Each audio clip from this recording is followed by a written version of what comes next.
students who's in 5th grade and a non-reader, and she has a scribe.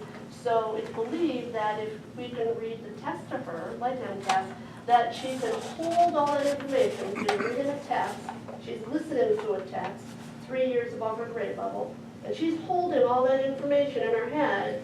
And don't forget, we're starting to get park-like, so now she's also listening to that second text.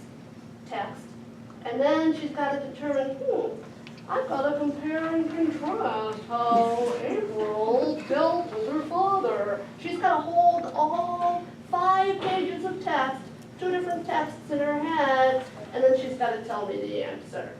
And she's operating 3 years below grade level. So it's illusory to think that even with support necessarily, that the students are going to be able to achieve with support in the SPED classroom. And then in the gen ed classroom, they don't have that support. Gen ed kids and inclusion kids are not getting the support. So I'm not sure that we're saying that testing is bad. We're just saying the amount of time we're spending prepping and reteaching, and again, the impact, which you've heard a lot of, the impact of the testing on the students and on their futures. Thank you. I'm going to go back and with respect to the moratorium on high stakes testing, Pat Moriarty, Minichog, the pilot test is something we went through at Minichog, and mind you, in an almost brand new school with brand new computers at the time. And from a logistical standpoint, the test alone wasn't really even working on some of the computers. Some kids weren't able to even process the test.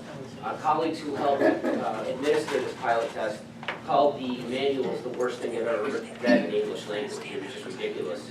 And furthermore, this is a bit through the grapevine, but students who were fairly advanced that I've had in class called the test one that seemed unfair as far as how rushed they were, as far as taking the test. And from other issues to that effect, it doesn't really strike me as a test that, even in pilot stages, is really respectful of students with learning disabilities or on any sort of ed plan whatsoever. So it's really important that we look at this moratorium. Thank you.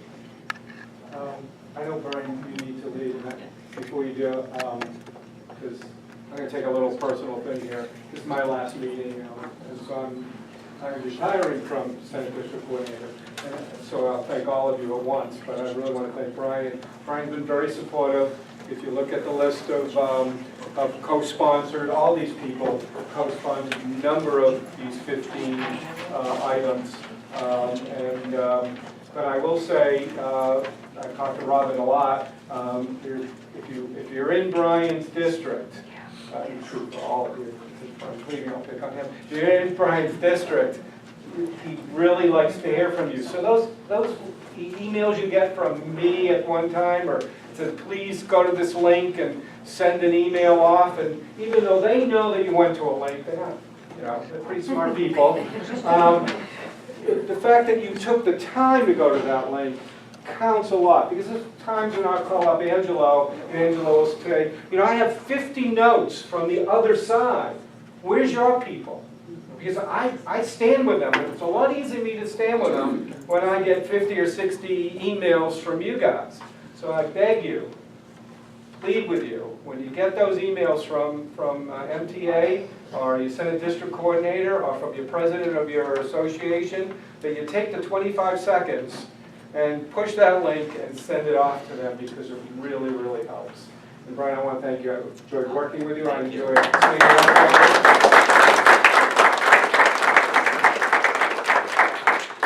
Before I leave, I want to say thank you, Dave. David, you've been no better champion for your cause, and he calls up with any of the issues, and he doesn't just call up and ask for support. He explains what it means and what it will do and how the impacts. And he gets that there's an argument on both sides. It's not just going to support this because we're from the MTA and we want you to support it. He gets that there's two sides of every story, and I really appreciate the work you've done. I just want, for the people in my district, even outside of it, I'm a father. I have a son that's a junior in high school, a daughter that's a freshman. I went to Forest Park Junior High, I went to Brookings. I get it. I mean, I understand it. I think almost everything you said, I get, and I imagine my colleagues the same way. So we're in your corner. We support what you're doing. I'm not a huge fan of parking. I mean, I think there should be some testing, but it gets a little out of hand, and it's tough to put everybody in the same basket and think everything's gonna come out all right when you test them. I mean, people test different ways, and depending where you're from and what your background is. So we get all that, and we do support you, and thank you very much, Dave, for everything you do. And So we'll be looking for your vote when we, but that's what Got it. we're. Thank you. Thank you. Well, I forgot where I left off, and I apologize, but go Okay. ahead. I'm Elaine Squillia. I teach English as a second language at Glenwood Elementary School. And going back to the park test and what they're expecting the children to do, I know the first year that they are newcomers into the system, they're allowed not to do the ELA portion of the test. This new park test there's more writing involved in the math section than there was in the English language arts section. You need to be able to read and decipher the text in order to even attempt to answer that question. And truthfully, you know, if you're saying that you're going to test them, then you should give them the test when they're ready and they're proficient in that language. You're asking children who are not proficient and require ESL services to take a test that is difficult for the mainstream children. So truthfully, they're getting tested with the access test. Once they're deemed proficient English language learners and speakers, and they are formally limited English proficient, then go ahead and test them. But it's like a cruelty to add that on top of it, because all they do is feel frustration. They're just not ready for it. And even if conversationally they say, oh yeah, they know English, it takes time. I mean, think back when you were in high school and you were taking, you know, your foreign language test. How would you like to take your SATs in that language after you know, when you're a second year English, you know, foreign language student? It's really difficult, and that's what we're asking children to do. So just want to put that in there. Roberta, and then, I'm sorry, Yeah. then. I just know that I am Can here. you introduce yourself again? Yes, I am Roberta Albino. I'm a professor at Springfield Technical Community College. Been there for many years, over 30 years. I am a member of the MCCC Board of Directors as well, and involved in strategic action legislation. I do want to speak to probably three things. I know we're switching gears here, but so much relates to community colleges. As you know, community colleges are the place, the go-to place for many students, particularly students in Springfield, Holyoke. We too face so many of these issues. Obviously, funding is huge. We've watched through the years our funding just decrease. Trying to operate with just very small budgets is difficult beyond what you can imagine. We do very well, but again, it's so difficult to do. Second of all, we too face accountability issues more than ever. Now, you have to well imagine people coming in with life's issues. They work. This is their first time college experience. Some of our students many of our students need developmental courses to even get them so they can even apply into a particular program. So that is a journey for them. We are operating today with a situation where money is so tight for these students that they are in a time period of how many courses and time they can actually spend, and maybe will never achieve a possibility of going into a program. Does that mean they will never be successful? This is a tough situation that we're facing, because more than ever with workforce development programs, certificate programs, we need to put people out there to become gainfully employed. We also are more than ever accountable for who our graduates are, the number of graduates. So again, we have, I'm sure, many successful stories of people that come into the community college, leave the community college, never with a degree. Maybe they go onward and upward to a university, to a state college, but they're never accounted for. And this makes for our accountability numbers being not as accurate as they should be. The other thing is we are also operating our 15 community colleges, many of them with more than 50% adjuncts. Now, not to say that adjuncts are so valuable, absolutely they are. But it's difficult to run the ship with someone coming in teaching the course and then leaving, because that's what they do. They don't have advisement requirements, they don't have to do all the things necessary that you would as a full-time faculty member or professional staff member. So therefore, we even have one of our colleges operating 80% of their faculty are Angelo. This is disproportionate, and with very specific programs. So we need to fill those positions, not reduce those positions more, which is what we are facing in our community colleges. So it's funding, it's our accountability, it's those statistics that are going to go in that really are riddled with all of these stories that I'm listening to here.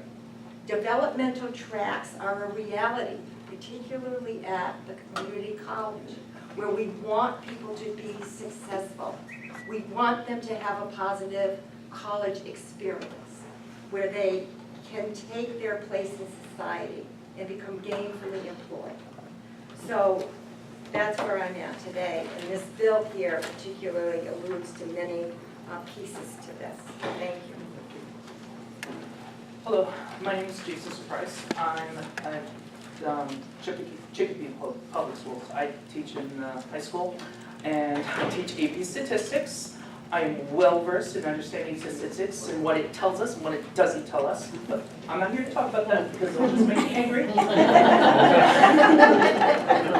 Instead, I have 2 stories I want to share with you, and both stories are related to the moratorium on high-stakes park testing. The first one happened this week in my AP Statistics class, where we have just concluded the district-determined measures and that we had to test run this year in our district, and I shared my results of both pre and post tests of both different assessments that I gave to my AP Statistics students.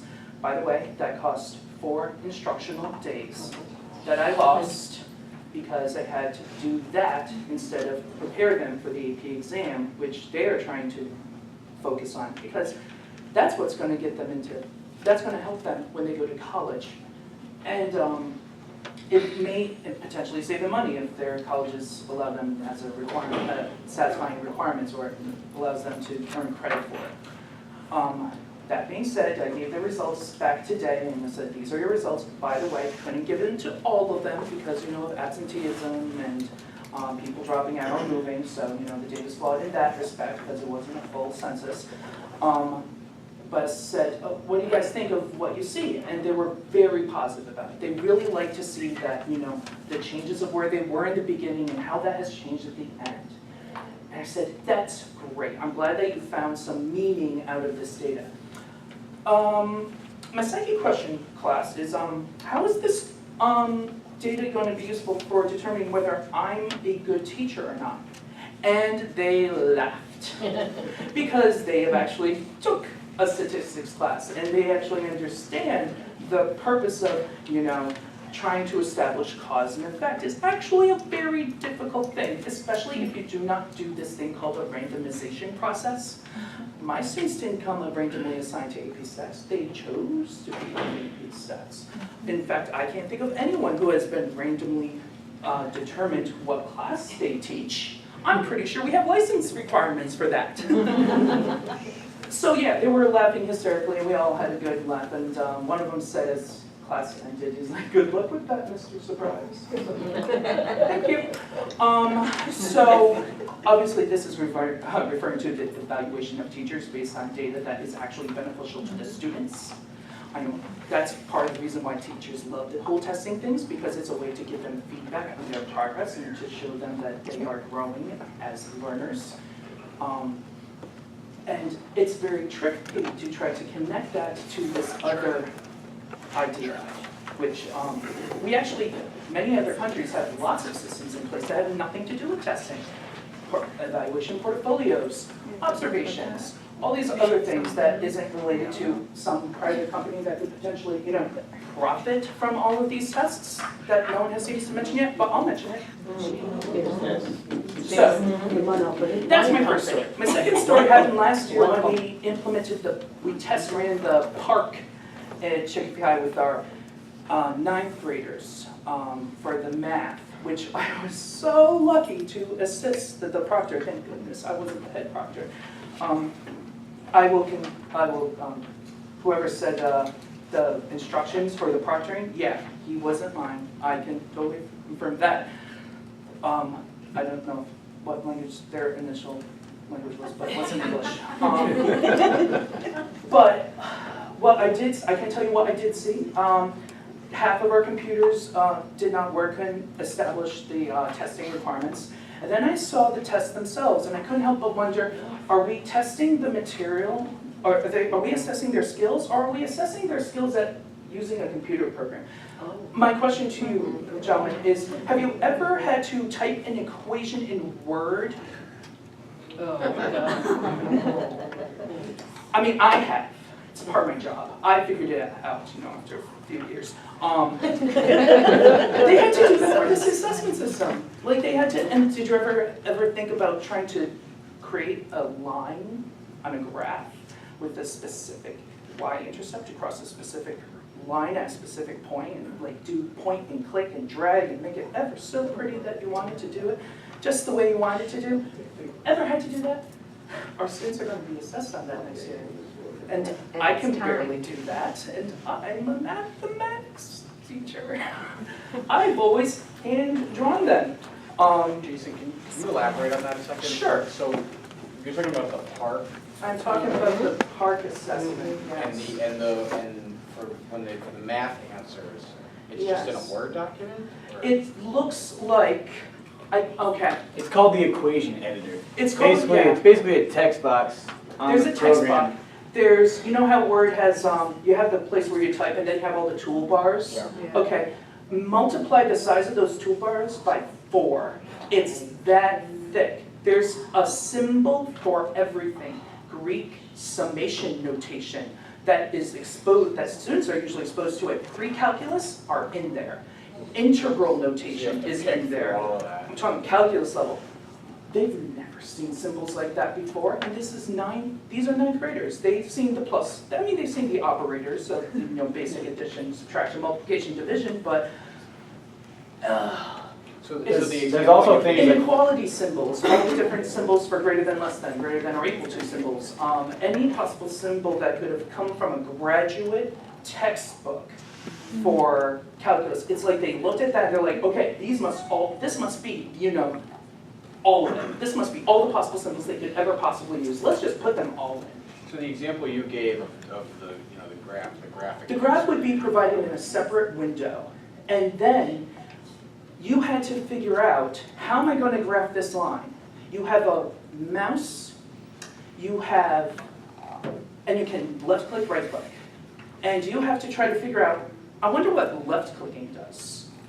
And all of a sudden a dot appears. And it's like, okay, so when I left click, dots appear. I don't know how to get rid of them, because every time I left click, more dots appear. I'm going to try right clicking now, and then lines appear everywhere. It's trying to grow, and then it was like, okay, so they're spending, the time not trying to actually answer the question. They're like, I wonder what I do when I click stuff. This is fun. And that's for the graphing editor program. Don't get me started with the statistical questions. I saw 3 dots. The 3 dots were provided. You had to click in a separate window. There were places where there were the models. You had to click on the model, and the model would show up on this other screen. Every single model intersected all 3 points. How do you pick the best model? The question asked. I mean, I would have picked the one that goes through all 3 points, and the ones that missed all 3 points are the bad ones, but all 3 intersected. And it was just 3 points. And by the way, if you haven't taken statistics, models are best when you have lots and lots of data points. I'm talking more than 3. It was very shocking, and that wasn't, but I will say the 3 data points one, that was not on the test that I saw my students take. That was just on the practice one that is available for anyone to try on their own if they're interested. That's their example, their primo example that you can find on the website. Just, I'm going to pause you off. That's fine.